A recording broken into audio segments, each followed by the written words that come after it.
Здравейте! Днес ще сложим нови грипове на това колело.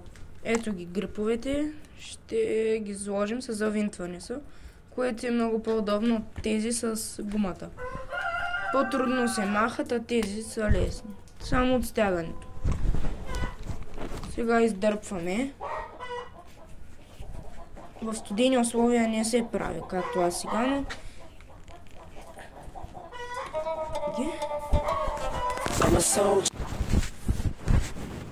сега като ги махнахме, ето виждате на крос е рамката, кормилото, ръкохватките на крос. Ето е тук вече, трябва да са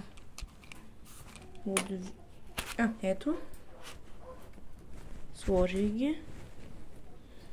Тук се гледа една мярка, ето. Така ще изглеждат гриповете ми. Ето. Ето и капачето, което ще сложа на нея. Виждате как трябва да влезе в тръбата. Ето. Натиквам я. И буала. Сега само го правям леко. И капачи. Малко с удар влиза. Само да видя докъде трябва да го Ето, не е точно фиксацията, но пак става. Сега вземам инструмент. 600 грами. И се мъча да нацеля номера. Ето. Стягам ги. Опа, малък номер. Ето го. Изгубил се. Явно това е номера. Да влезе. И гледате дали се въртят ръкохватките ви. Гриповете също ги наричат.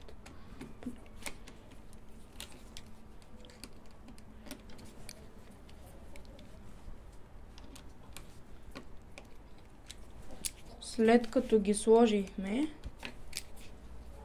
тази сложихме и следващата иди ред. Същата е процедурата е същата. Махаме и слагаме.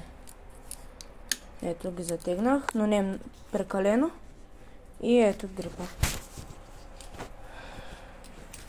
Ето го как изглежда вече. Удобно е. Имам километраж. Този парцел беше за да махна грипа. Ето и колелото ми. Сега иди ред на тази ръкохватка.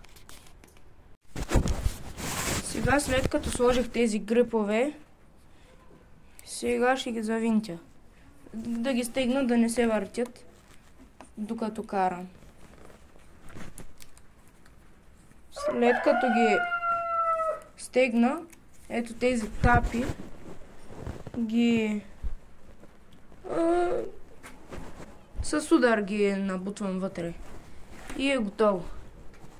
Довиждане за сега, до нови срещи.